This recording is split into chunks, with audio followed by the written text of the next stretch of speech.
Hi guys. So I've been talking to some of my clients lately about losing weight and about kind of new beginnings and really what's motivated them to take the step to lose weight or to come on board with me as a client and everything around that area.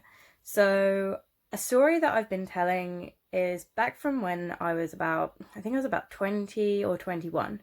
Was probably at my heaviest. Bearing in mind I am 5'1", I was 85 kilos, and that was not muscle, that was all fat. I was drinking really heavily, I was eating really bad food. I was pretty much, I would say, the best part of my life was a mess. I didn't really know what I was doing. I was running my own business, but it was a cleaning business. It wasn't really what I wanted to do. I kind of was not very good with being employed. So I thought, okay, well, no one wants to employ me, so I'm going to run my own business. And this is really easy to get into, so I'm just going to do this. So it wasn't really what I wanted to do. There was really no direction at all going on. So the story goes that I was out on a night out and I was with my friends. I was really drunk. Well, I wasn't like wasted, but I was drunk enough to, feel a bit like, woo, having a little boogie. And one of my friends, I was supposed to be staying at her house, and she left because she was really drunk and she just wanted to go home, which is fine. So I was going back to her house and I didn't know the address. I just knew how to get there. Like I was like, okay, I can tell you how to get there, but I don't know the postcode. Bearing in mind this was like 12 years ago. So people didn't really have sat nav. They just kind of knew roughly where places were.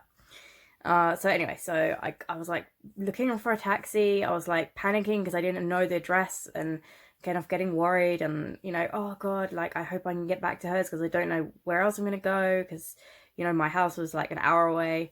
So it would have been really, really scary to get to by myself when I was drunk.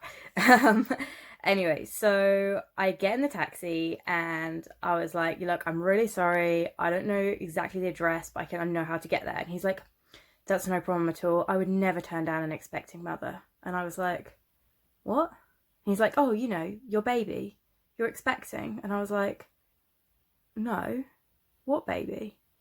And he was like, well, you're pregnant. And I was like, no, I'm not pregnant. I'm not, no, I'm not. No. And he was like, oh, are you sure? And I was like, yes, I'm sure. And I think at this point, I probably, I definitely wasn't pregnant. I definitely hadn't been anywhere near a boy. So yeah, I was definitely not pregnant. So I was just so shocked. And it took a while to sink in that I was that fat and it was all around my stomach area. And I hadn't, because this was before there was like a lot of phones, a lot of selfies, a lot of photos everywhere. So I didn't really know like what I looked like. I never looked in the mirror because it just made me angry, and I was really like depression was hitting me hard at that point as well.